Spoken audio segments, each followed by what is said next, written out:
UFC Fight Night Atlantic City in the main event in the women's flyweight division. Back-to-back weeks with women's main events. We've got Erin Blanchfield taking on Manon Fiorot. Definitely the winner of this fight will be challenging next for the women's flyweight championship against the winner of Valentina Shevchenko and Alexa Grasso. So we've got 14 fights on this card, again from Boardwalk Hall in Atlantic City, New Jersey. Should be a good fight card. There's some fights on this card that are good. It's not the typical like stacked UFC Fight Night card that they have sometimes. When they do have a crowd, but it's still a decent card, and of course the main event will determine the number one contender in the women's flyweight division. And folks, if you haven't yet though, make sure to hit that subscribe button down below for some more UFC here on the channel. We do one of these every single week.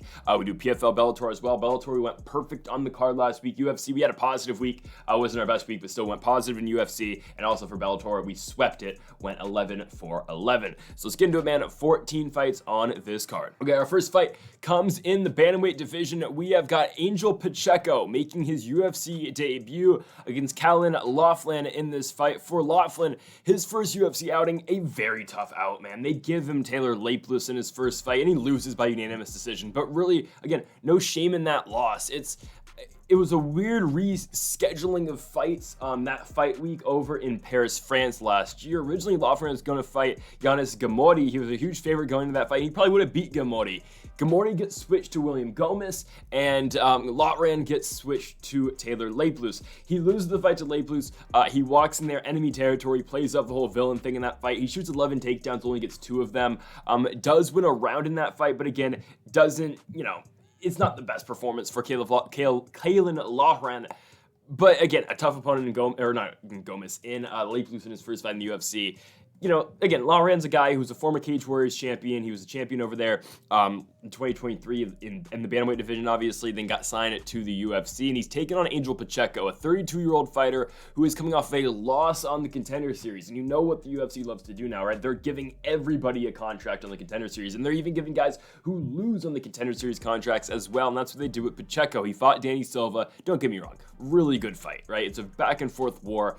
Danny Silva lands 204 significant strikes. Pacheco lands 197. And, Danny Silva wins every single round in the fight, but Pacheco still gets the contract. Now, I don't think that bodes too well for Angel Pacheco, I'll be honest. A lot of these guys that lose in the Contender Series and immediately get shots in the UFC likely lose right after, and I think, honestly, that's what's going to happen to Pacheco here. Loughran hits hard. He does, right? He wasn't able to showcase his entire game against Taylor Lapeless because that's how good Lapeless is, right? But for Loughran, this is a guy who was pretty dominant in Cage Warriors, right? He finished his Cage Warriors run on a 4-fight winning streak, or I guess on all of his Cage Warriors fights. He won all 4 of them and finished all of them by TKO or KO. The guy hits hard. He can use his wrestling, and he can really work the ground and pound as well. And for Angel Pacheco, again, he didn't really have the most detailed run outside of the UFC, or at least before the Contender Series, right? This is a guy who fought in CES and CFFC.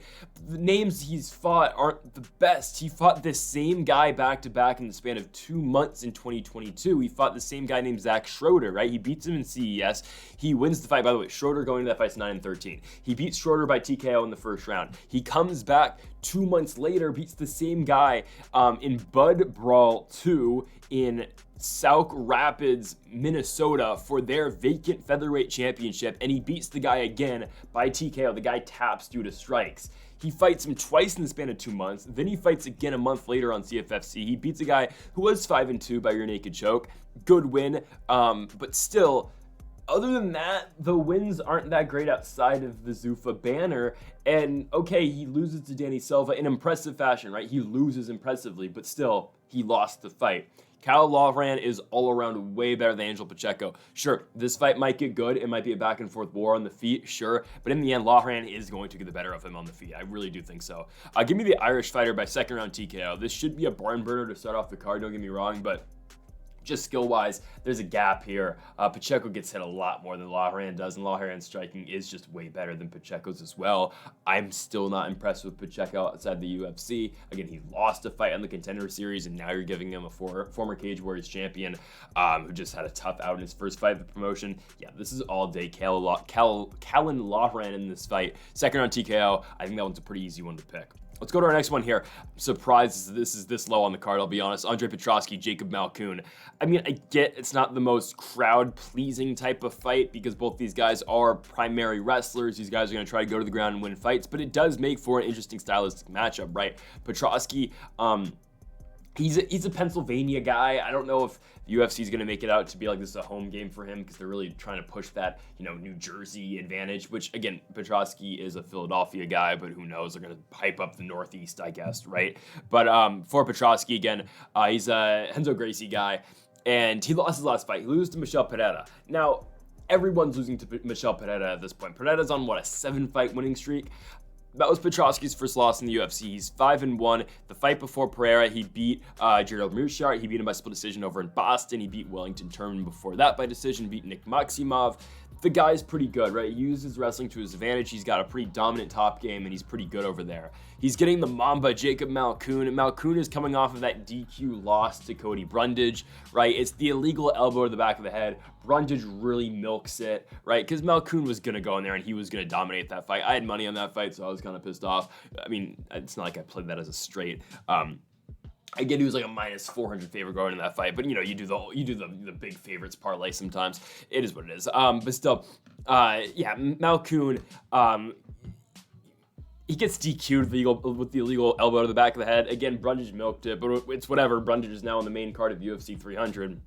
But for Malkoun, 3-3 in the UFC, right? Losses to Brendan Allen, no shame in that. Phil Hawes, before Phil Hawes, couldn't eat a punch. Wins over Abdulrazak Alhassan, AJ Dobson, Nick Maximov. Jacob Malkoun does the same exact thing to every single guy he beats, though. He just lays on them. He uses wrestling, and he just uses his top control. This is where this fight's going to get real interesting, though, because he gets another very good wrestler in this fight. Because I don't think he's going to be able to do that to Andre Petroski. And if this fight is standing, I do favor Petroski as well. He doesn't have the most clean striking game, don't get me wrong. I just think it's better than what Malkoun has to offer. Both these guys are not known for their striking, obviously. They're both known for their ground game. But I think Petroski is able to, stuff the takedowns and keep the fight standing against Malkoun. I don't think Malkoun's going to be able just to lay and prey on him in this fight. So I think Petroski does keep it standing, and I think that's how Petroski does win this fight. I think he keeps it standing. I think he goes out there and, just touches that Malkoun on the outside. And if he has to, I think Petroski might find himself in positions in this fight where he is on top and he is the one controlling and dictating the pace.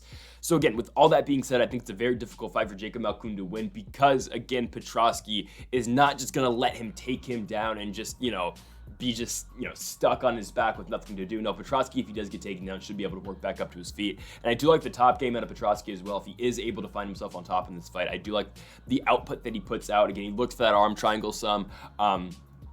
And really just tries to go out there and finish the fight on the ground. You saw the Nick Maximov Anaconda choke. He's got the arm triangle win over Hu Yang back at UFC 267 in Abu Dhabi, right? The Michael Gilmore finish. Again, both Gilmore and Hu Yang were not UFC names, but still, he's able to go out there and win fights on the ground when he is on top. I think it's a very difficult stylistic matchup for Jacob Malkoun. I think Andre Petroski does go out there and pick up the victory. I think he gets it done by decision. I don't really see the finish in this fight, but I think Petroski is able to win rounds because of that output on the ground. Let's go to our next one now. Victoria Dudakova taking on Melissa Gatto in this fight.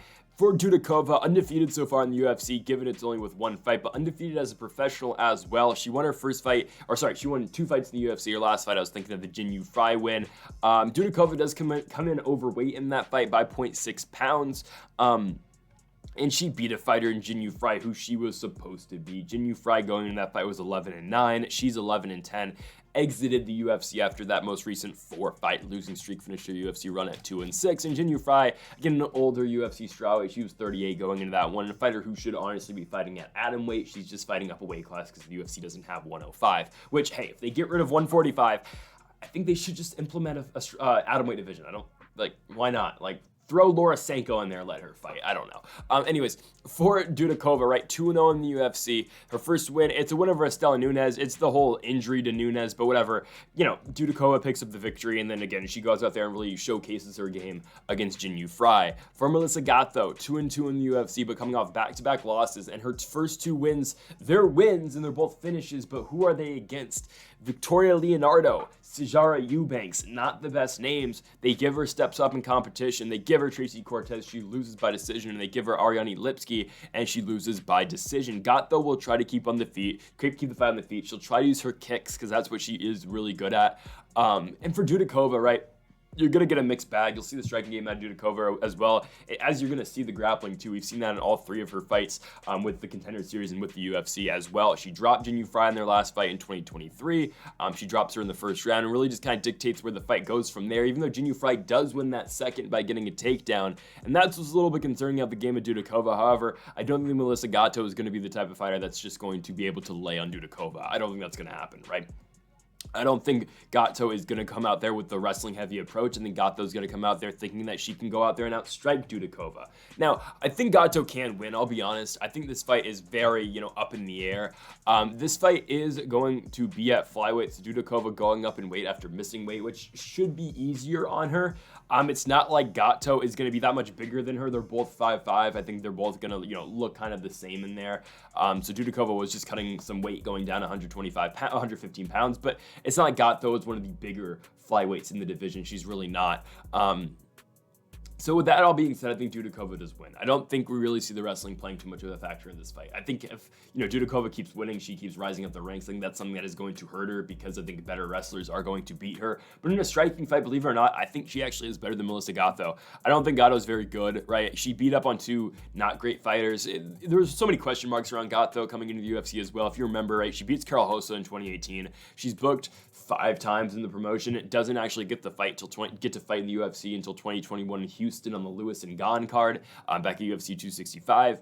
But she beats Victoria Leonardo, who really shouldn't be there. She beats Sijara Eubanks, who's got a 500 record, right? You know what we're getting at here, right? Gatto hasn't beat anybody. Yeah, she beat Hossa back in 2018, but damn, that's 6 years ago now, right? Lipski and Cortez losses. The Lipski fight was close. I thought Cortez beat her pretty handedly. I thought it was a pretty obvious 2-1 for Cortez in that fight, winning the first and the third. Gatto has struggled with wrestling as well. So both these fighters will be able to strike in this one. And I think Dudakova is going to win this striking battle. I think it's going to be close though. So I would not put anything on this fight. I think it's a fight that can really go either way just because it's women's MMA too. Give me Victoria Dudakova though to go out there and pick up the victory. On to our next one here. It is a rematch. Ibo Aslan taking on Anton Turkalj in this fight.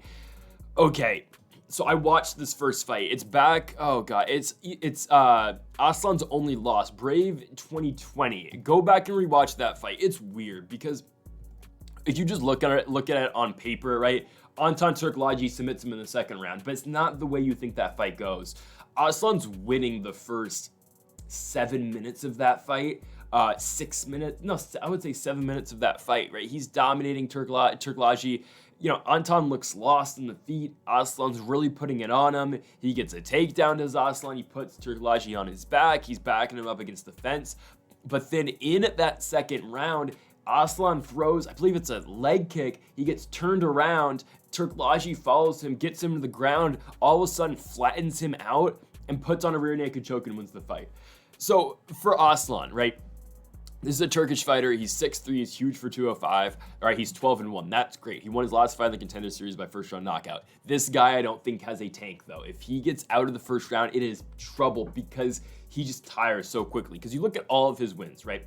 The only fight in his career that's gotten out of the first round is the Turkalj fight back in 2020, and he ends up losing it because, again, was it, a loss of balance after he threw the kick, or was it just pure tiredness? It's both, because if you're that tired, you don't spin on the leg kick, and you don't give up positioning that quickly, you don't get flattened out that quickly, right? So I just think it's the gas tank out of Aslan's not very good. Now, it has been 4 years since the first Turkalj fight. He has won 4 fights since then, but look at the times of all the fights that he's won and look at the guys he's beat.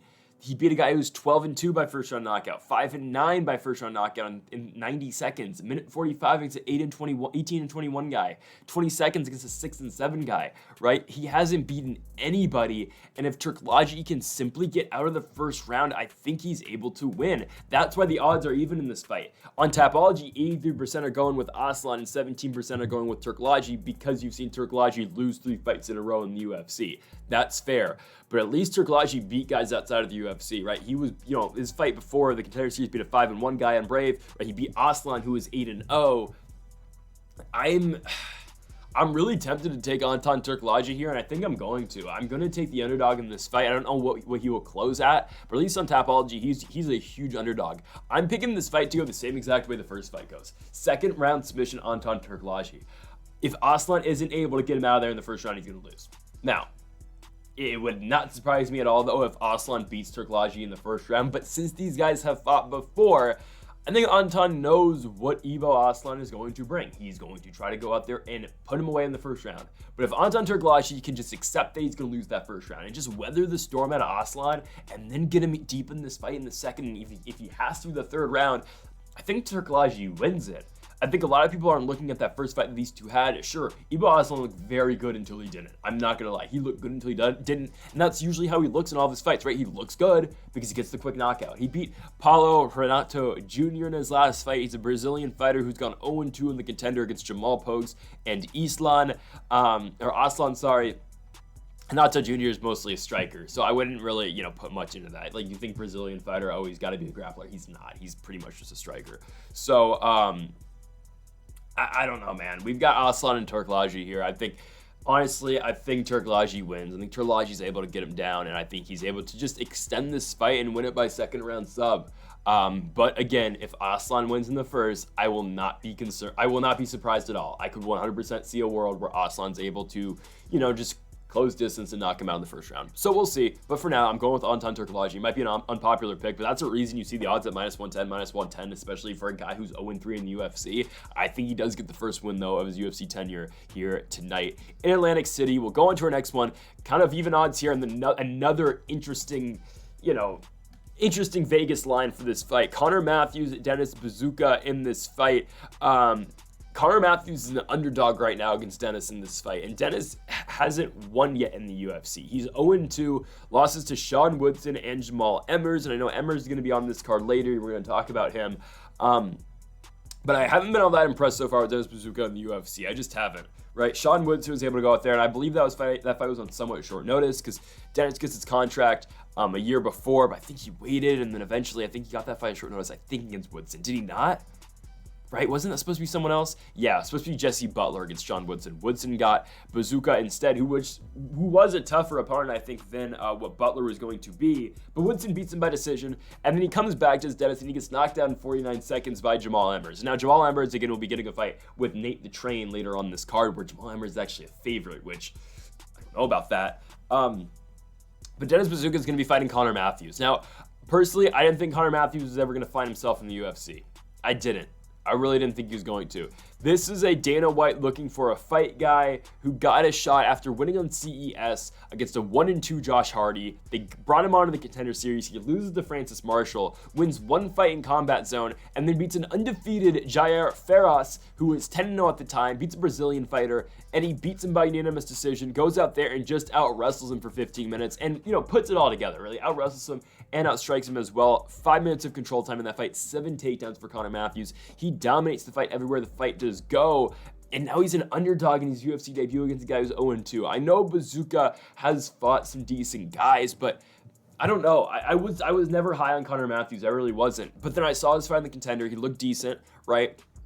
And they're giving him an 0-2 guy in his promotional debut. I think everything kind of points to a Connor Matthews victory here, if I'm being honest. I think you can get great value at +115 here, at least right now, on Connor Matthews. I think this line is going to get closer as the week progresses. But at least on Tapology, right, you got 79% of voters going with Connor Matthews. You got 21% going with Denis Buzukja. And for Buzukja, another guy who wasn't the most impressive outside the UFC, right? His fight before the Contender, right? He doesn't get signed the first time around the Contender, right? He only fights he fights twice. He lost to Melzik Bagdasaryan back in 2020, then fought again on the Contender Series in 2022. Did not get the contract. Wins in Maverick MMA against a guy who's 9-5, then wins on UAE Warriors against a 7-7 guy, and then wins on CFFC against a 6-4 guy, right? Didn't fight the best guys, then gets a contract, loses back-to-back, misses weight in the Woodson fight, loses in the first round by Jamal Emmers. I think this is all set up for Connor Matthews to go out here and win the fight. How does Matthews win? Well, I think, again, he just mixes it up like he did on the Contender Series. If he can mix up the takedowns and the striking, I think he's going to have a lot of success because we have seen Buzukja struggle with both, right? We saw Sean Woodson take him down 4 times. We saw Jamal Emmers land a clean shot and put him out. I think if Matthews is able to really put it all together here, he should be able to win the fight. I'm going to take New England's own Connor Matthews to go out here and pick up the victory. I think he gets it done by decision. I think all around, he is just better than Denis Buzukja. I think he is. I think Buzukja is still young too. He's a Sarah Longo guy, right? 26 years old. Connor Matthews fighting out that same camp as Rob Font and Calvin Kattar, obviously the New England Cartel. You know John Anik's going to be on the call for this card. He's going to shout out the New England Cartel a million times because, Font and Kattar are probably going to be in the corner. But yeah, Connor Matthews should go out here and really win the fight. I think he's going to get it done and win every single round. I think, again, the all-around wrestling game, on top of that, the striking, I think Matthews is the better striker, and he is the better fighter. Give me Connor Matthews to go out here and pick up a decision victory. To the next one. Julio Arce takes on Herbert Burns. I don't know why I want to say Hunter Burns, but yeah, Herbert Burns versus Julio Arce. This fight's pretty one-sided. I have never been so down on a fighter since the Herbert Burns-Bill Algeo fight back on Long Island in the summer of 2022. It has been about 2 years since Burns has fought, right? He's fought once in the last 4 years because you go before the Bill Algeo fight. His fight before that is a loss to Daniel Pineda back in 2020. What is his fight before that? He beats Evan Dunham at UFC 250. Yeah, Evan Dunham. Evan Dunham, he doesn't fight anymore. Evan Dunham made his UFC debut all the way back at UFC 95. The main event of that card, Diego Sanchez, Joe Stevenson. What was his second fight card? Randy Couture versus Big Nog. In a fight I actually forgot about. I forgot Big Nog beat Couture at one point in time. But that just goes to show you how long Evan Dunham was fighting, right? And that's Herbert Burns' last win, where he choked out Evan Dunham in the first round. Okay, Burns has a win over Nate Landwehr. That is by far his best victory. But damn, that's back in 2020. That was back, I believe that was in Raleigh, North Carolina. Yeah, it was in Raleigh back in 2020. That's pre-COVID. That's how long ago Burns has had a really impressive performance for me. He lost to Bill Algeo. How does he lose? Is it because of, the damage Algeo is able to do? No, not really. Burns just kind of gets tired and he just quits. And his brother, Gilbert Burns, kind of just carries him out of there. After the fight, legitimately, he carried him out of the arena. I'm not sold on Herbert Burns, and there's a reason he is the biggest underdog on this card. He's at plus 380. And I haven't even talked about Julio Arce. Arce's coming off a loss to Montel Jackson back in November of 2022. Before that, he beat Daniel Santos by unanimous decision. He got a Song Yadong fight before that. He finished Andre Ewell before that, too. I just think Herbert Burns is that not good at this point that Arce should be able to dominate on the feet. I mean, again, I've rarely ever seen a guy just quit in the middle of a fight, not at the end of the round, but in the middle, or not the end of the round, but in the middle of a round, just to pure exhaustion. He was too tired, and it's not like this is a heavyweight. He's at 145 pounds, right? The Algeo fight is at 145. This is at 145 too, so the weight cut's not going to change. It's going to be the same Herbert Burns going into this fight. Again, I know it's been 2 years, but it's been 2 years for Arce as well, right? So both these guys haven't fought in a while, but this fight favors Julio Arce so much. Again, Herbert Burns has not won a fight since 2020, right? I don't want to say he's here because of Gilbert, because he's not. Well, maybe that's why he got his Contender Series shot, kind of, actually. I don't know. He had an interesting run in one championship, right? But for the most part, if that was anybody else, I don't think they'd be getting another fight in the UFC. If they're on a 2-fight losing streak, right, you quit a fight in the middle of the round, I don't know if you're back in the UFC. I think Arce dominates here. Arce's going to pick up a finish. I think I'm going to go 3rd round TKO if Burns gets there. Herbert Burns is 36 too, right? He's getting up there in age. I think Arce just drags this fight out and he's able to win the fight late by TKO. Again, Arce is the way better striker. On the ground, yeah, Herbert Burns probably will have an advantage, but Julio Arce is a tough guy to take down. 95% takedown defense rate so far in the UFC. The only guy to ever take him down was Dan Ige back in Boston at UFC 220. Or was that Boston? I think it was Boston. Yeah, it was Boston. Miocic Ngannou. That was the only time Arce's ever been taken down in the UFC, a fight where he beats Dan Ige. Ige shot 13 takedowns, he got 1. That's the only time Arce's ever been taken down. On the feet, this is a mismatch. Julio Arce dominates, gets back in the win column. 3rd round TKO for Julio Arce. Okay, on our next one here, huge step up in competition for Luque Godinez. She gets Vina Jandiroba here. This is a fight, though. If Luque Godinez can win, she is instantly inserting herself in the top 5 of the weight class, something that I didn't think was entirely possible, but they gave her the right matchup here.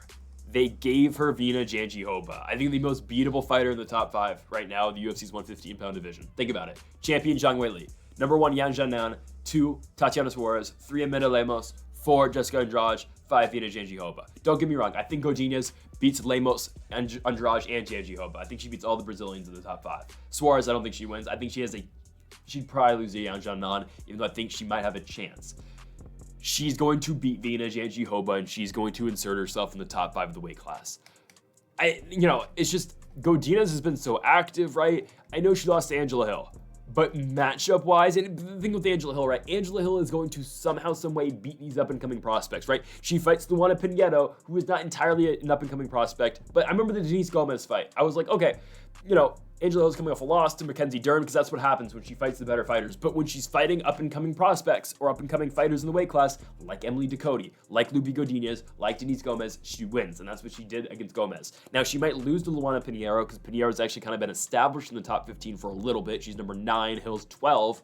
But still, right? Those are the type of fights that Angela Hill wins. So I'm not concerned about Angela Hill beating Luque Godinez because it's what has Godinez done since then. She beats Cynthia Calvillo, she beats Emily Ducote, she chokes out Elise Reed, and she beats Tabitha Ricci in her last fight. It's a very good win over Tabitha Ricci, right? That's a win that's going to get you these fights. And the UFC does not want Jandiroba in the top 5. They just don't, because Vina Jandiroba is not the most crowd-pleasing type of fighter, because she beat Angela Hill, right? That's what Angela Hill does. She loses to the top fighters, and she beats the up-and-coming prospects, right? So for Jandiroba, back-to-back wins. Marina Rodriguez, she goes in there and kind of just lays on Marina Rodriguez. 12 minutes of control time. She's not going to be able to do that against Luque Godinez. Luque Godinez is going to be so much stronger than Vina Jandiroba in this fight, and she's going to dictate where this fight goes. Whether it be Luque Godinez on top in this fight, or just be a striking fight, which I think is going to happen. I think Godinez has all the advantage in the world because of how physically strong she is, and because, again, her takedown defense is very good. 86% takedown defense rate so far in the UFC, right? The only people to take her down, I think, was Angela Hill at a UFC debut fight against Jessica Penne on short notice. Those are the only people who have taken Godinez down so far in the UFC, right? Jandiroba is not a takedown specialist. She is a jiu-jitsu player who needs takedowns to win. She's not a pure wrestler like Tatiana Suarez is. That's going to be much trouble for Luque Godinez, for Vina Jandiroba in this fight. Because I don't think Jandiroba is going to be able to take down Luque Godinez. I don't think it's going to happen. Truly, I don't think it's going to happen. Jandiroba, the times she fights wrestlers or other good grapplers, she loses. Mackenzie Dern, she lost. Because how did she lose? She couldn't take Dern down for some reason. She didn't really try it often, did she? She went 1-for-1, okay. I forgot. Dern tried to take her down, but still, there was no takedowns. They're grappling basically, I guess because, Jandiroba didn't want to take Dern down, so it became a striking fight, and Mackenzie Dern outstruck Vina Jandiroba, right? Carla Esparza was the better grappler and the better wrestler in the fight with her and Jandiroba back in 2019. So that's what happens when Jandiroba fights other good wrestlers. Luque Godinez is a good wrestler, and Luque Godinez is going to give her trouble because Godinez is good enough to the point where she'll be able to keep the fight standing, and then she'll be able to box as well, right? Jandiroba got outstruck by Mackenzie Dern. What's going to happen when she fights when she fights Luque Godinez, right? Godinez will be able to outstrike her, and Godinez is going to win a pretty dominant decision in this fight. I think she wins every single round. Again, I don't think this fight's all that competitive. This is the fight that they get Luque Godinez into the top of the weight class with, and she gets in the top 5. Give me her and Jessica Andrade next, right? I think, or her and Lemos, if they really, because I think Lemos is an easier fight than Andrade, honestly. Again, I'm all for pushing Godinez because she is a fighter who fights all the time. She's not afraid to fight anybody. I don't care. Yeah, keep her going in the weight class. She's a fun fighter with her, style, kind of, right? Like, she's able to wrestle and she's able to strike too. She's not really scared of getting hit either. I'm all for this. I think Vina Jandiroba is going to fall out the rankings now, or not out the rankings, but out of the top 5 because Luque Godinez is able to go out there and win a pretty dominant decision. Okay, on to our next fight here. Nate the Train taking on Jamal Emmers. Good fight here, but I am surprised that Landwehr is an underdog. Jamal Emmers, 3-3 in the UFC. He's won 2 out of 3, but really, I don't know. Landwehr has been on a roll, right? He beats Ludovic Klein, he beats David Onama, he beats Austin Lingo, then loses to Dan Ige. That's going to happen to you. Dan Ige is good, right? He loses on a main card of a pay-per-view, UFC 289 up in Canada. That's going to happen. Nate Landwehr and Jamal Emmers, though, is a good fight. And I know Emmers has been on a little bit of a run. We talked about the Buzukja win earlier, right? He loses to Jack Jenkins before that in a razor-thin, close fight. But I think for the most part, you see a striking fight in this fight, right? Landwehr is not going to go out there and take down Jamal Emmers. That's just not going to happen, I don't think so. For one, Emmers' style, Emmers' defensive wrestling, and for two, Landwehr, I think, is going to try to put on a show in this fight, right? So I think you see a striking fight. I think you do. I think you see a back and forth war on the feet. And I'm kind of surprised Jamal Emmers is getting the respect he's getting on the line. I mean, right? You've got plus 165 for Landwehr, minus 200 for Emmers. I'm taking Nate Landwehr in this fight. I think he's able to go out there and just dominate on the feet. I wouldn't say dominate. I would not say dominate. But I think he's able to win, right? Emmers will have a reach advantage of about 4 inches. I think that's something that can be beneficial for him, right? He's able to keep distance against Landwehr. He's able to use his jab. But I'm not too concerned about Landwehr closing distance here. That's kind of what he does, right? Nate the Train is, tries to go out there and just tries to, mix it up with guys and just tries to make it an ugly fight, for say, right? Like, just trying to make it a brutal fight where both guys are trading back and forth. I just don't know if Emmers is really equipped to fight that style of fight with Landwehr. Like, again, he's won 2 out of 3. He beats Hussein Ashkabov, and Ashkabov was undefeated. He was 23-0, but Ashkabov's not very good, right? I don't think so. He beat Cans on his way up to the UFC. He finally gets a fight. He loses against Jamal Emmers. He was booked again against Daniel Pineda, and then he killed a man, so he's arrested now and in prison. Yeah, crazy story. But yeah, right, like, Emmers, before the Ashkabov fight, Pat Sabatini got him down. He submitted him. That was the fight where Emmers had the toe hold. Sabatini had the heel hook. I mean, obviously the heel hook's probably going to win, and that's what happened. Sabatini won. But that's really not the style of fight Landwehr is going to fight, right? He beats Vince Cachero, but I don't think the best of Cachero. Like, I don't think Cachero's the greatest. He loses a close split decision to Giga Chikadze back in 2020, but now we're talking over 4 years ago, right? So that's a Giga Chikadze before kind of the Giga Chikadze you know now, right? Again, you're going to see a striking fight, and I think Nate Landwehr is going to beat Jamal Emmers to the punch. I think he's going to. I think the power advantage does go to Emmers after, like we saw in his last performance, sure.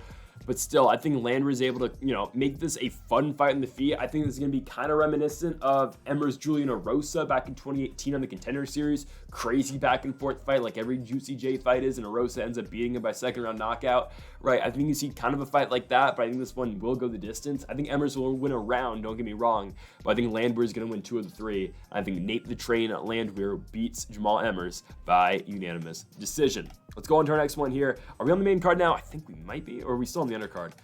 We've got, main card now. Chidi Njokuani taking on McKee at 170 pounds. So Njokuani's going down to 170 here, which he wasn't seeing the most success at 85, and now Njokuani's fighting McKee, who hasn't seen much success in the UFC either, right? McKee's 0-3 in the UFC. This is his second run with the promotion. And the Angelosa fight's interesting because he's getting dominated in the first 2 rounds of that fight. And obviously Angelosa's had the fight since where he fights Brian Battle, and of course the fight ends in the first round of whatever, right? Was he looking for a way out? Probably, because Battle was going to beat his ass. But still, right? McKee's lost 3 in a row in the UFC. They're, Hamzat Chimaev, okay, right? Alex Morono, he gets cut, comes back after winning the Cage Warriors Championship, right? Then fights Angelosa and loses. He's losing the first 2 rounds pretty bad, but then he comes back in the 3rd round. The second half of the 3rd round, he's got Angelosa in trouble. He doesn't win. One judge even gives the fight, the 3rd round, to Losa, even though I thought that was a McKee round. But still, either way, he would have lost the fight 2-1. He's 0-3 taking on Chidi Njokuani. Njokuani, the Michal Zolshashek fight, he loses by TKO in the first. He loses a close fight to Albert Duraev, and before that, he loses to Gregory Rodriguez. He started his UFC run 2-0. He beats Marc-Andre Berriot, and he beats Dusko Todorovic. He's got to win this fight to stay in the promotion. It's that clear cut for this fight. If he wants to stay in the UFC, he has to beat McKee. Someone's getting knocked out here.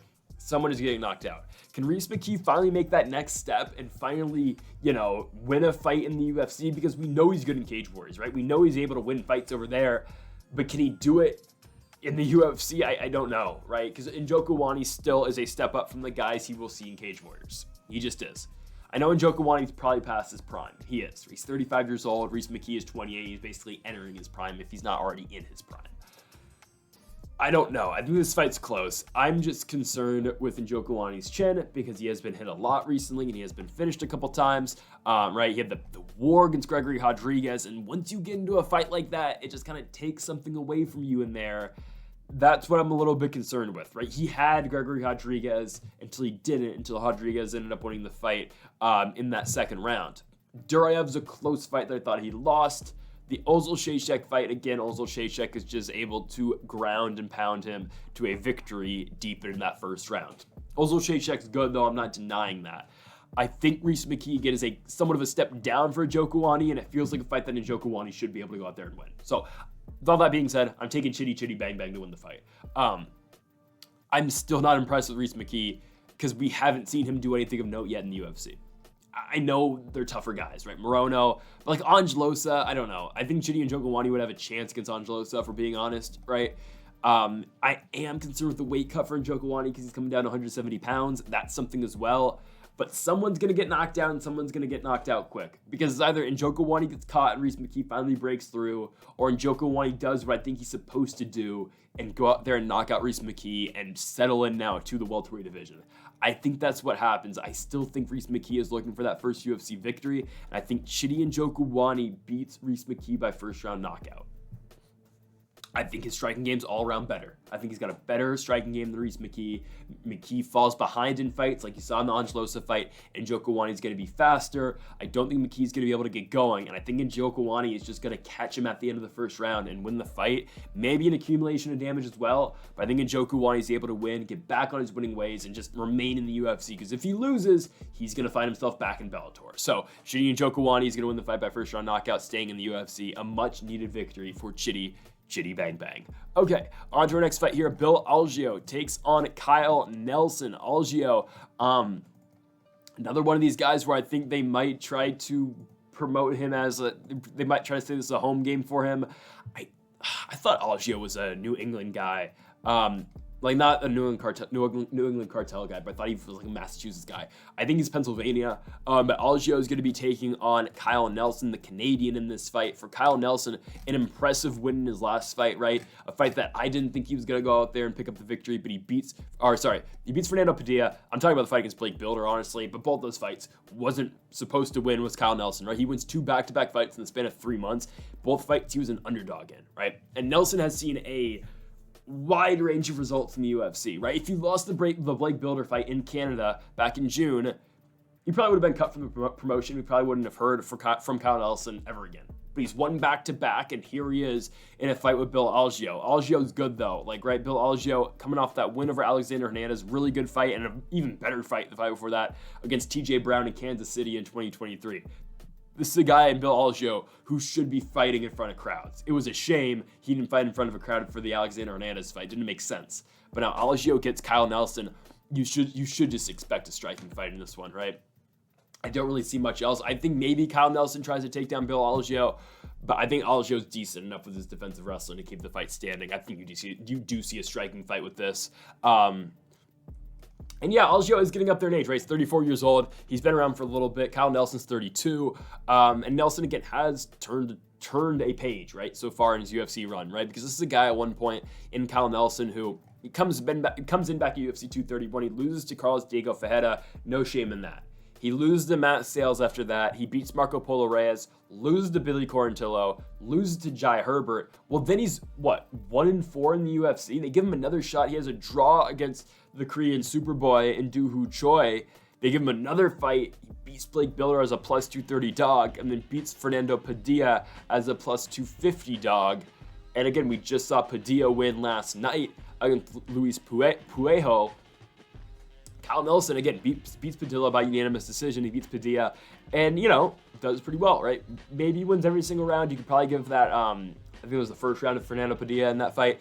But still, Kyle Nelson looks good on the feet in that fight. I think you are going to see a striking fight between him and Senor Perfecto in Bill Algeo. But I just think the striking game at Algeo is going to be too good here. And Algeo, if he has to mix it up on the ground, which I don't anticipate, because, again, Nelson is decent down there as well. So I think you don't see really the fight hit them at either point, because both these guys would rather strike. I think you see Algeo win the striking affair on this fight. I think Algeo is the better striker, right? You've seen what Algeo's been able to do against Alexander Hernandez and against TJ Brown, right? We talked about it earlier, the Herbert Burns fight, right? Herbert Burns does lose the fight because of exhaustion. But don't forget, Algeo's the one making him exhausted, and Algeo is the one pushing the pace, and Algeo is the one winning the fight up until Herbert Burns has no moss in that fight, right? So I think Algeo does go out there and win. I think he is able to win a pretty dominant decision. Again, Nelson has been on a run, don't get me wrong, and I've picked against Nelson multiple times now at this point. But I think this is a little bit too much of a step up in competition. Algeo's won 4 out of 5. The win over Drew Anderson Brito was very good, right? His only loss is a close fight against Andre Touchy-Feely, where maybe it could have gone either way. I think Algeo probably should have got the nod if he won the first 2 rounds in that fight. So I think Algeo, you can make the case Algeo should really be on a 5-fight winning streak. I think he's way better than Kyle Nelson here. I think even with Nelson's winning ways as of late, Algeo wins. It can be Bill Algeo to win the fight by unanimous decision. Okay, it is the return of Nurulston Ruziboev in this fight, and he's taken on Cedric Dumas. Very pumped for Ruziboev getting another fight here. I mean, he's 1-0 in the UFC. I was really looking forward to him and Kyle Borralho because I thought that would be a very interesting stylistic matchup that maybe Ruziboev just go out there and win. Obviously, Borralho got a new opponent. He beat Abus Magomedov. Now Borralho is going to be fighting Paul Craig in his next fight. We'll see at UFC 301. But anyways, Ruziboev now gets, I think, a pretty favorable matchup here in Cedric Dumas. I think it is. You saw Ruziboev's first fights. We don't have much to talk about in his UFC run really as of late, right? But he beats Bruno Ferreira. He knocks him out in the first round. Short notice replacement fight. He goes out there and knocks out a guy who just knocked out Gregory Rodriguez the fight before in Bruno Ferreira. And Ruziboev just knocks him out, puts him out cold, right? Really good win, right? Gets a takedown in the process, but it's the knockout win for Ruziboev. Hits him with the big right hand, puts him down, knocks him out. But he can also grapple too, right? Ruziboev can grapple as well. 20 wins by submission, 11 by knockout. The guy has had so many professional fights. This will be fight number 44 for Nurulston Ruziboev. At 30 years of old, from Uzbekistan, he is a Renzo Gracie guy, obviously over there in Philly, but this is an all-around very good fighter who is huge, and I mean absolutely huge, for 185 pounds. He's 6'5", and he fights at 185 pounds. Cedric Dumas is huge for 185. He's 6'2". So just think about that. Like, in a normal circumstance, Cedric Dumas is the bigger fighter in a fight at middleweight, and he's 6'2". Ruziboev is 3 inches taller than him. That's crazy. Now, where Ruziboev wins this fight is on the ground. I mean, this fight's a complete mismatch on the ground. Ruziboev is going to have Dumas straight lost down there. And even on the feet, which I would be pretty intrigued to see if Ruziboev just struck with Cedric Dumas. I'd be interested to see that. I really would. But if Dumas is getting submitted by Josh Fremd, what is Ruziboev going to do to him? Ruziboev is going to choke him out. I think that's what's going to happen. Dumas has looked decent in his last couple of fights, but he's beating guys that aren't that great, right? He's beating Cody Brundage, and he's beating Abu Zaitar, who's kind of just a shell of his former self, right? Dumas is going out there and wrestling, but like, Ruziboev will have the advantage on the ground. He'll have a big advantage on the ground. And on the feet, too, I think Ruziboev has a very good chance to win as well. Or I just think he does. Dumas has showed the wrestling a little bit more and the grappling a little bit more as he's gotten into the UFC. But what really stands out to me is the Fremd fight, right? Because Josh Fremd, right, it has not been the greatest UFC name as of late, right? Or just as a whole. He hasn't had the best run, right? But still, Fremd went in there and submitted him in the second. And that's when you get a guy like Fremd, who is a good grappler, but now you get a really good grappler in Nurulston Ruziboev. I just think it's real trouble for Cedric Dumas here. And on the feet, too, Ruziboev's got power as well, which is going to make this fight tough on Dumas, too. And now Dumas had a pretty good run outside the UFC, right? I first heard of this guy from Icon. Jorge Masvidal bought out Icon FC, or at least he sponsored it. I don't know exactly what that was about. But, you know, I remember the first Icon FC card had some names. It really did. They had a guy named Cosme, I believe, who was their big, you know, kind of up-and-coming guy that they were trying to push. He lost in one of the Icon cards eventually. But they had him. Hamdi De La Hoya was on that card. It might have been his first professional fight. It was. He's not in the UFC anymore, I don't think, right? Because he got popped for roids, I think. But Dumas is on the card as well. And then Jared Gooden was on the card as well. And Aaron Highball was on the card too, right? So they had some names. I remember seeing Dumas on that card. And they booked him against Aaron Highball next in the main event. The second card he won, and then you got the Shaolin Contender Series. Like, all right, it makes sense, right? Dumas was a pretty hyped up guy coming out of that Florida area, right? He's a Pensacola guy fighting for Icon FC in Miami. Made sense, right? Dumas really made sense for him coming to the UFC. However, this is kind of a step up, right? Ruziboev's a guy, again, who's on a huge winning streak right now. He's not lost a fight since 2019, but he's had like 10 fights since 2019. It was long overdue for him to finally be in the promotion. He is a very solid fighter. Sure, he didn't have the best, competition outside the promotion, but still, man, this guy is very tough to beat. I really think so. And just think about it. Where does Dumas win this fight? Stand-up wise, he catches him. That's really the only way I see Dumas winning, because I don't see him winning on the ground.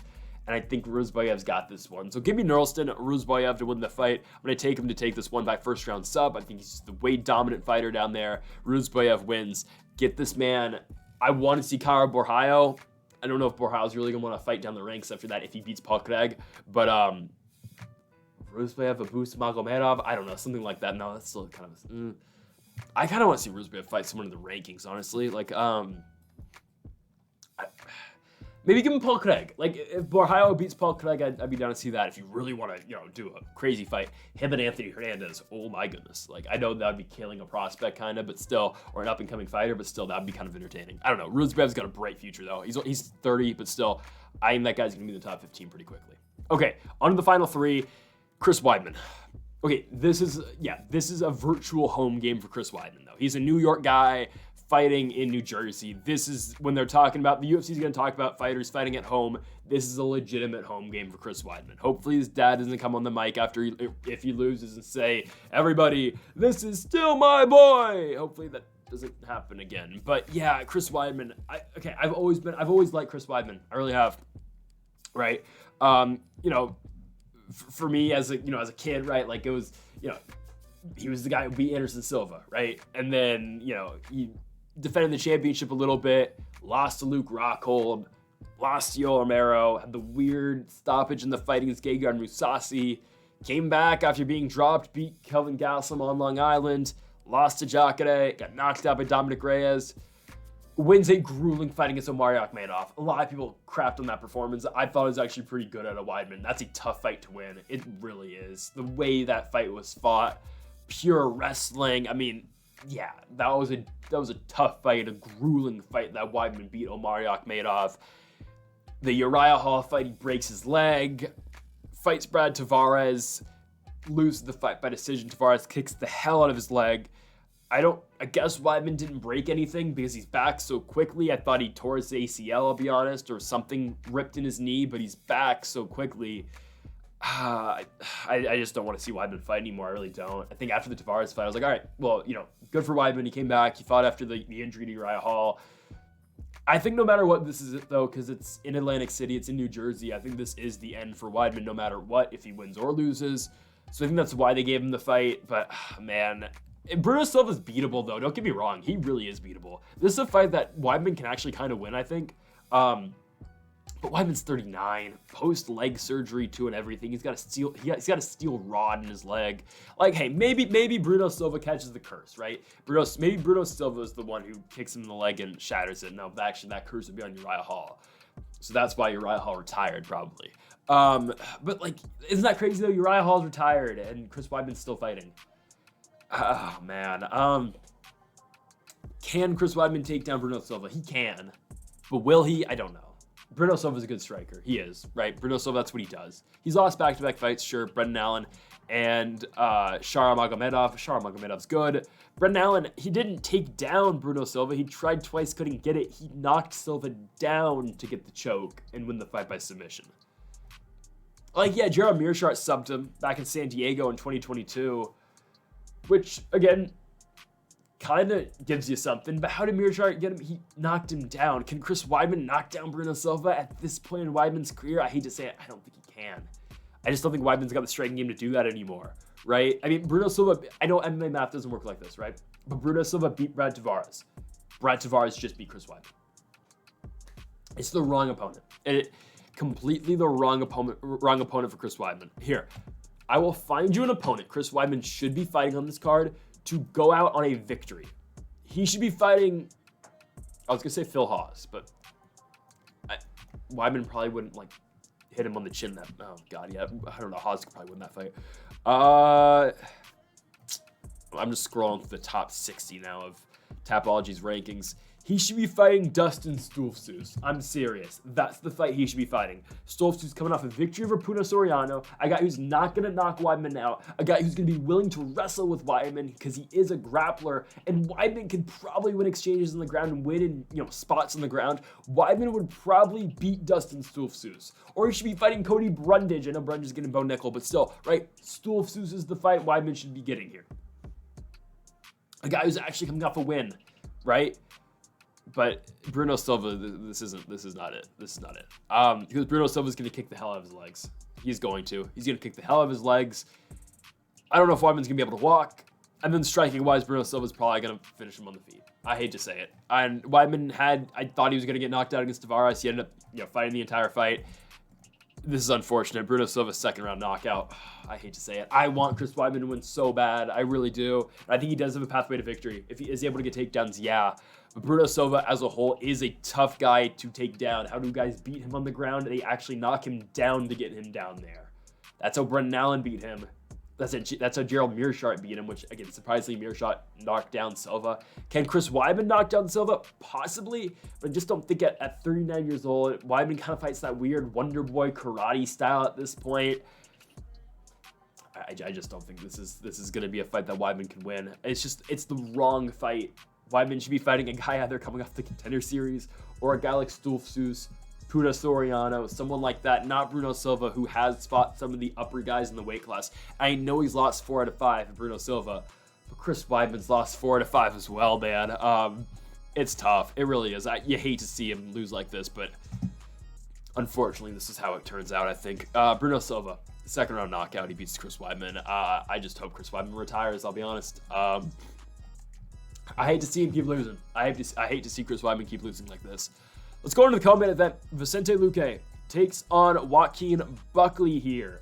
Surprised the odds are this close, but I kind of understand. But Luque is coming off a pretty good victory over Rafael dos Anjos. Beats him in a 5-round main event. He beats him by decision. I thought RDA was going to beat Luque. Didn't happen, right? Now Luque is going to go out and get Joaquin Buckley, someone who hits very hard, right? Buckley hits like a truck. This fight will be at 170 pounds. Buckley has gone from 85 to 70. For his last 2 fights at 170 pounds, he has won. He knocked out Andre Fiallo by second round knockout back in 2023. And then he beat Alex Morono by decision as well. But Buckley has struggled when he's faced the more elite guys in the weight class before. This has happened, right? We've seen Buckley get the step up. He lost to Nasruddin Imavov. He lost to Chris Curtis. When he gets steps, he lost to Kevin Holland. I know that was a UFC debut, but still, right? Once he fights the better guys, he tends to lose sometimes. He's won against Fiallo and Morono, but those are guys, again, Buckley is supposed to beat. Now you get Vicente Luque, who, through all the fights he's had, this will be walk number 21 for Luque in the octagon. He's only 32 years old, which is insane to me. He's still that young, right? I was down on Luque after the Jeff Neal fight. I truly was. Because, again, the guy had internal brain bleeding after the Jeff Neal fight. That's not good. It's not.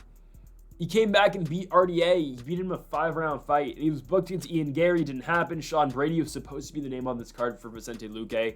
Now he gets Buckley. I think he's able to beat Joaquin Buckley. As long as he doesn't get hit by like a knockout type blow, I think Luque should be able to go out there and just kind of break Buckley in this fight. Again, I feel like it's too much of a step up for Joaquin Buckley in this fight. I do find it interesting, too, Buckley's fighting on this card, not on the St. Louis card, because he is from St. Louis. But it is what it is, I guess, right? They needed a replacement for Sean Brady, and they got it. And on the ground, too, I think Luque's got an advantage as well, right? Buckley has not been tested on the ground against a guy like Luque yet, right? Imavov did that, and Imavov was able to get him down. Looked for a couple submissions, wasn't able to get that submission. But I just think this is an incredibly tough fight for Joaquin Buckley because of the pace that Luque is going to bring to. Luque is a guy who is going to bring it to you, right?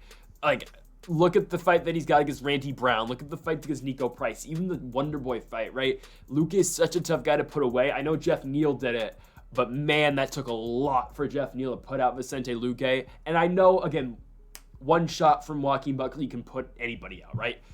They're going to replay it a million times.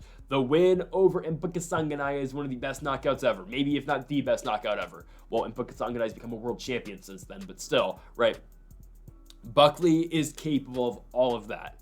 But Vicente Luque is very capable as well, and he's got really good submission skills too, right? Remember the Woodley fight, right? Like, he wobbles Woodley, then the fight goes down, then he gets him with a Darce, right? The Michael Chiesa fight, he rolls to a Darce as well. He loses a 5-round decision to Bilal Muhammad, which at the time was like, oh, he lost to Bilal Muhammad, but now, okay, Bilal Muhammad's fighting for a world championship. He should be in his next fight, even though I don't like Bilal. He should be fighting next for the title. It's ridiculous he's not. Jeff Neal, right? Like, Jeff Neal's a tough guy. I think Neal's better than Buckley. I think Luque is able stylistically to beat Joaquin Buckley because of the pace he can bring on the feet. Buckley needs a huge blow to put him away. And don't forget, Buckley's been finished too on the feet. Chris Curtis hit him with a really nice combo, in a fight that Buckley was favored in too. Really nice combo Chris Curtis put down Buckley with and finished him. I think Vicente Luque does win the fight. I think he wins by decision, though. I don't think he's able to finish Buckley in this one. I think Luque stays on the outside. I think he really peppers him up with the jab, and I think Luque just kind of dominates with that. Because I think Buckley is going to be kind of tough for him to finish in this fight. I think, if anything, I think Luque is more likely to get him by submission than he is by knockout here. And for Buckley, I don't think he's able to win a 15-minute striking fight with Vicente Luque. I think if he does win, it's going to be by a knockout. I think Luque is able to stay out the way of those big clubbing shots that Buckley is going to throw, thus showing why Luque should be able to win the fight. I think Vicente Luque is able to go out there and beat Joaquin Buckley. I'm going to take him to get this fight in the co-main event by unanimous decision. Again, he's fighting a guy who's out of the rankings. It's a fight that on paper Luque should win, but a very tough fight nonetheless. Give me Luque, though, by unanimous decision. On to the main event. The winner will be fighting the winner of the trilogy fight between Alexa Grasso and Valentina Shevchenko. That will likely not be happening, I think, until Mexican Independence Day at UFC 306 in the Sphere, I think. Because they're filming The Ultimate Fighter. They got to wait for The Ultimate Fighter to finish on TV, and then they can finally fight. I think it's going to be a while till that fight happens. So really, the winner of this fight is probably going to be out of action until like January of next year, if we're just being honest. Because I think that's where the next title fight after Grasso Shevchenko 3 happens, unfortunately. Right, but Erin Blanchfield, Manon Fiorot. They're calling him Fiorot now. Fiorot, whatever. She's coming off a win over Rose Namajunas. Now, Namajunas last night beat Amanda Ribas. That's what she was supposed to do. She went out there and won the fight 4-1. Yeah, I thought 4-1 was a pretty good card. I thought that's kind of what it should have been, right? Fiorot's undefeated, 6-0 in the UFC, right? As a professional, she's 11-1. That one loss comes in her first ever MMA fight. She lost to Bellator fighter Leah McCourt back in 2018. Erin Blanchfield is 6-0 in the UFC. She's 12-1 professionally. The only loss comes to Tracy Cortez back in 2019 by split decision. This is the definition of a clash of styles. Erin Blanchfield's a wrestler. Manon Fiorot is a striker. Who will prevail? I think it's Erin Blanchfield. I'll just give the pick away right now. I think Blanchfield is able to overcome the striking game out of Manon Fiorot in this fight. Even when she's not able to get a takedown. In that Tyler Santos fight in Singapore, might not have been the best performance of Erin Blanchfield, and Santos got cut from the UFC after. She's fighting in the PFL this season. That's good for her. I think she's got a very good chance to win the PFL championship this year. But for Blanchfield and her win over Tyler Santos, she does not get a takedown. She goes 0 for 14, but she still wins. Because of, and it's not the most fan-pleasing type of style, but the way Blanchfield's able to push Santos against the fence, and just kind of hold her there, and make it tough for Santos in the clinch. And additionally, once they break from the clinch, Blanchfield's able to go and, do all right with the striking as well. Don't forget, Erin Blanchfield was trading blow for blow with Jessica Andrade before she got her down and choked her out. I don't think Manon Fiorot, I'm probably going to call her Fiorot just because that's what I've been saying for a while. Fiorot hasn't gotten a finish in the UFC since 2021. She really does not have one-punch knockout power. That was just early in her run. She was kind of melting through people like Victoria Leonardo, who shouldn't have been in there with her. And she fought Tabitha Ricci on short notice. Like, Ricci took that fight on 5 days' notice. Up a weight class, too, right? Like, yeah, this is... Fiorot's good. She is, right? But she hasn't gotten a finish in a while. She's had close fights against Rose Namajunas, Kaylin Kuchagia, and Jennifer Maia, right? Like, she won all of them pretty handily. Don't get me wrong, but still, they all went to decision. Blanchfield is going to test her, and Blanchfield, she's got, which feels like an unlimited gas tank too, that she can just keep going for 25 minutes. I think this is going to be trouble for Fiorot because, again, that pace that Blanchfield does push. At only 24 years old, Blanchfield is on her way, I think, to her first title shot here. Blanchfield should be able to win. I think she's going to submit on Fiorot in the second round. I think in the first round, it's kind of a feeling out process, but I think Blanchfield will get her down. And then once you get in the second, Blanchfield's going to find her back and submit her. Actually, I'll go third round. Actually, I'm going to go third round. I think it takes a little bit longer, but I think Blanchfield will have a lot of control up until that point. And again, we've never seen Fiorot in this 5-round environment. Sure, we haven't seen Blanchfield in that as well if she has main evented before, but, you know, the fight did not go into the championship rounds, but we have seen her in this environment before, right? We have not seen Fiorot in a main event like this. We've not seen her in a spot where the fight has to potentially go 5 rounds. I just think it's difficult for her because I think Blanchfield she fights that style of fight, man, that is tough for a lot of these fighters. I've been saying for a while, I think Erin Blanchfield's going to be champion someday. I think she's 2 fights away from becoming the world champion. I think she wins this fight, and I'll be honest, she beats whoever the champion is between Grasso and Shevchenko. It's been long overdue for a Blanchfield title shot. Sure, Manon Fiorot has been in this spot too where she should be getting a title shot as well. Here they are. They get to fight each other, and this is the spot where Erin Blanchfield goes out here and wins the fight. Blanchfield, even in the first couple rounds, if she's not able to get a takedown, she's going to do exactly to Fiorot what she did to Santos, and we say it all the time. Your wrestling and your grappling makes your striking better. If your opponent is always worrying about what you're going to shoot or what you're going to bring on the ground, hands are going to be down, looking to stuff takedowns, boom, you can them up top. That's what's so beneficial to the game of Erin Blanchfield, and that's what's going to make it very tough on Fiorot to win the fight.